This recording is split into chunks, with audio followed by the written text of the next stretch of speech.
Assalamualaikum warahmatullahi wabarakatuh. Sebelumnya saya akan memperkenalkan diri terlebih dahulu. Nama lengkap saya Julia Darmayanti. Saya biasa dipanggil dengan sebutan Kak Jul. Saya dari prodi atau kelas PAI 3B. Di sini saya akan menjelaskan tentang sighot di mata kuliah Sorof yang mana dosen pengampu saya yaitu Ibu Siti Zulaikha MPD. Awalan, saya akan menjelaskan pengertian sighot terlebih dahulu. Apa itu sighot?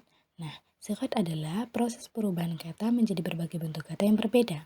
Maka, perubahan kata yang dihasilkan itu dinamakan dengan sighot. Sighot dikelompokkan menjadi dua jenis, yaitu fiil dan isim. Secara terperinci, sighot terdiri dari 10 macam, yaitu 4 sighot yang termasuk fiil dan 6 sighot yang termasuk isim. Nah, langsung saja di sini saya akan menjelaskan tentang beberapa sighot. Yang pertama, saya akan membahas tentang sighot fi'il amr. Apa sih itu fi'il amr? Nah, fi'il amr adalah kata perintah yang diucapkan oleh mutakalim dan harus dilakukan oleh mukhatab setelah kata tersebut diucapkan. Kemudian, bagaimana cara membuat fi'il amr pada fi'il sulasi mujarrad? Nah, cara membuat fi'il amr pada fi'il sulasi mujarrad dapat dilihat dari fi'il mudhari', yaitu yang pertama, ambil fi'il mudhari' dari lafadz yang hendak dijadikan fi'il amr. Yang kedua, harokat huruf akhir dari fi'il mudhari' diganti sukun. Yang ketiga, hilangkan huruf mudhara'ah pada fi'il mudhari' kemudian ganti dengan hamzah wasl. Nah, kemudian bagaimana cara menentukan harokat hamzah wasl pada fi'il amr dilihat dari harokat ain fi'il dan fi'il mudhari'nya. Yaitu, yang pertama jika ain fi'il berharokat dhammah, maka hamzah wasl juga berharokat dhammah. Nah, yang kedua, jika ain fi'il berharokat kasrah, maka hamzah wasl juga berharokat kasrah. Yang ketiga, jika ain fi'il berharokat fathah, maka hamzah wasl berharokat fathah. Hal ini dikarenakan hamzah wasl pada fi'il amr tidak ada yang berharokat fathah. Tambahan atau catatan, ketika lafadz yang terdiri dari hamzah wasl berada di awal kalimat, hamzah wasl memiliki harokat sehingga dapat dibaca. Sedangkan apabila hamzah wasl berada di tengah kalimat, hamzah wasl tidak memiliki harokat sehingga tidak dibaca. Contoh yang saya tulis yaitu ursum al-bustana wa zahrata fih. Lafadz ursum di situ didahului oleh hamzah wasl dan berada di awal kalimat. Karena itu, hamzah wasl berharokat dan dapat dibaca. Kemudian contoh hamzah wasl yang berada di tengah yaitu ijlis warsum al-bustana wa zuhrata fi. Lafadz warsum itu didahului oleh hamzah wasl dan berada di tengah kalimat. Oleh karena itu, hamzah wasl tidak memiliki harokat sehingga tidak dibaca. Berikutnya yaitu pembahasan tentang sighot fi'il nahi. Apa itu fi'il nahi? Nah, fi'il nahi ini terdiri dari dua kata, dari kata fi'il dan nahi. Fi'il yang berarti kata kerja dan nahi yang berarti larangan. Fi'il nahi dikatakan serupa dengan fi'il amr karena keduanya sama-sama menuntut hasil dari suatu kegiatan. Perbedaannya apa? Perbedaan keduanya yaitu terletak pada hasil dari kegiatan tersebut. Fi'il nahi menghendaki agar suatu kegiatan tidak dilakukan, sementara fi'il amr menghendaki agar kegiatan tersebut dilakukan. Dengan kata lain, fi'il nahi adalah larangan, sementara fi'il amr adalah perintah. Ciri khas dari fi'il nahi adalah huruf la nahi yang menunjukkan larangan. Cara membuat fi'il nahi dilihat dari bentuk fi'il amr, yaitu yang pertama, ambil fi'il amr dari lafadz yang hendak dijadikan fi'il nahi. Yang kedua, tambahkan huruf la nahi pada awal fi'il amr. Yang ketiga, hilangkan hamzah wasl pada fi'il amr kemudian diganti dengan huruf mudhara'ah ta. Yang kemudian berikutnya itu keempat, harokat huruf mudhara'ah ta pada fi'il nahi adalah fathah. Nah, pembahasan berikutnya adalah sighot masdar ghairu mim. Apa itu masdar ghairu mim? Nah, masdar ghairu mim adalah kata benda yang tidak terikat oleh waktu, terbentuk dari fi'il madhi serta tanpa didahului oleh mim tambahan. Masdar ghairu mim disebut juga dengan masdar asli. Masdar ghairu mim pada fi'il sulasi mujarrad itu memiliki 12 wazan dan terbagi menjadi dua kelompok. Kelompok yang pertama adalah fi'il sulasi mujarrad muta'addi, yaitu fi'il yang terdiri dari 3 huruf asli dan membutuhkan maf'ul bih.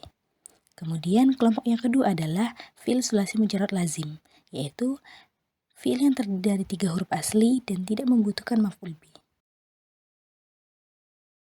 Penjelasan berikutnya adalah tentang masdar mim. Masdar mim ini merupakan kebalikan dari masdar ghairu mim. yang mana masdar mim adalah kata benda yang tidak terikat oleh waktu, terbentuk dari fi'il madhi, serta didahului oleh mim tambahan.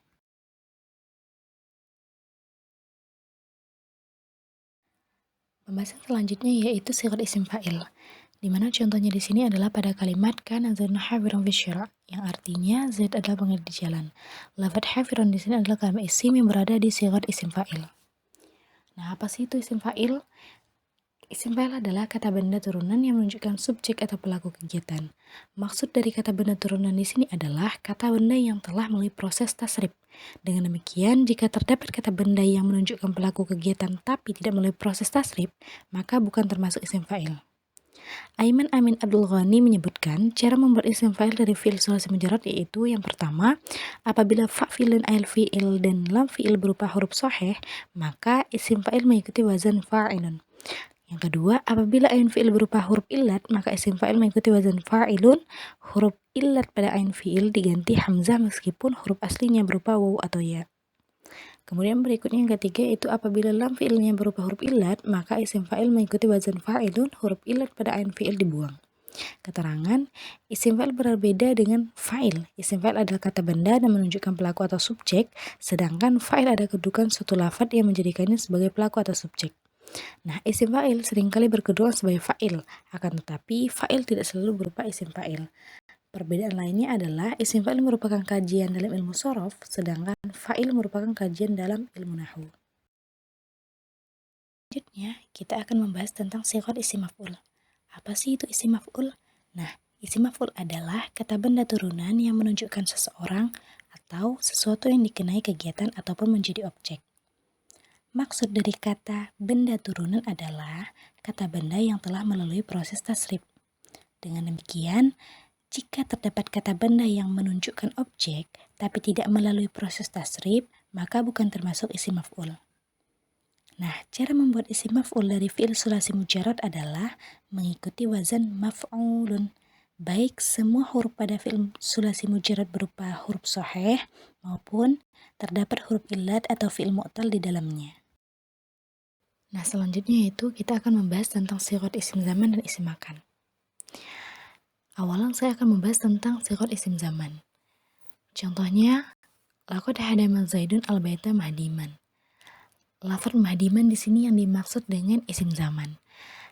Arti dari lafaz tersebut adalah sungguh Zaid menghancurkan rumah di waktu rumah itu hancur. Isim zaman itu terdiri dari dua kata, yaitu kata isim yang memiliki arti benda dan zaman yang memiliki arti waktu atau masa. Apa sih itu isim zaman? Nah, isim zaman adalah kata benda turunan yang menunjukkan waktu terjadinya kegiatan atau peristiwa. Maksud dari kata benda turunan itu adalah kata benda yang telah melalui proses tasrif. Dengan demikian, apabila terdapat kata benda yang menunjukkan waktu terjadinya kegiatan atau peristiwa tapi tidak melalui proses tasrif, maka bukan termasuk isim zaman.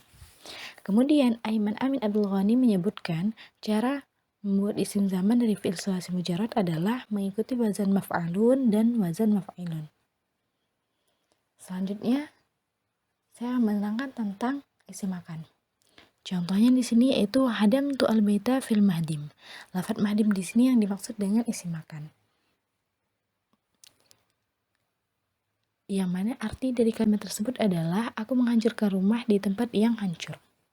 Isim makan itu tidak terpisahkan dari isim zaman. Keduanya bahkan memiliki wazan yang sama, yaitu wazan maf'alun dan wazan maf'ilun. Meskipun demikian, isim makan memiliki pengertian yang berbeda. Isim makan itu apa sih? Nah, isim makan adalah kata benda turunan yang menunjukkan tempat terjadinya kegiatan atau peristiwa. Nah, maksud dari kata benda turunan adalah kata benda yang telah melalui proses tasrif. Dengan demikian, jika terdapat kata benda yang menunjukkan tempat terjadinya kegiatan atau peristiwa tapi tidak melalui proses tasrif, maka bukan termasuk isim makan. Kemudian, Aiman Amin Abdul Ghani menyebutkan cara yang sama seperti isim zaman dalam membuat isim makan dari fi'il sulasi mujarrad, yaitu mengikuti wazan maf'alun dan wazan maf'ilun. Nah, kemudian yang terakhir adalah sigat isim alat, di mana di sini contohnya yaitu kalimat hasartu al-burtuqala bil mi'syar. Artinya aku memeras jeruk dengan alat peras. Yang mana lafaz mi'syar di sini adalah kalimat isim yang berada di sigat isim alat. Nah, isim alat itu terdiri dari dua kata, yaitu kata isim yang memiliki arti kata benda dan kata alat yang juga berarti alat dalam bahasa Indonesia. Pertanyaannya, apa itu isim alat? Nah, jawabannya adalah isim alat adalah kata benda turunan dari fi'il sulasi mujarad yang muta'addi dan menunjukkan alat yang digunakan manusia dalam melakukan suatu kegiatan atau pekerjaan. Nah, maksud dari kata benda turunan di sini adalah kata benda yang telah melalui proses tasrif. Dengan demikian, apabila terdapat kata benda yang menunjukkan alat yang digunakan dalam melakukan suatu kegiatan pekerjaan, tapi tidak melalui proses tasrif, maka bukan termasuk dalam isim alat. Sekian penjelasan dari saya ucapkan terima kasih kepada semua yang telah mendengarkan. Semoga apa yang saya sampaikan ini bermanfaat, dan apabila terdapat kekurangan dan kesalahan atas penjelasan ini, saya mohon maaf yang sebesar-besarnya. Saya akhiri, wassalamualaikum warahmatullahi wabarakatuh.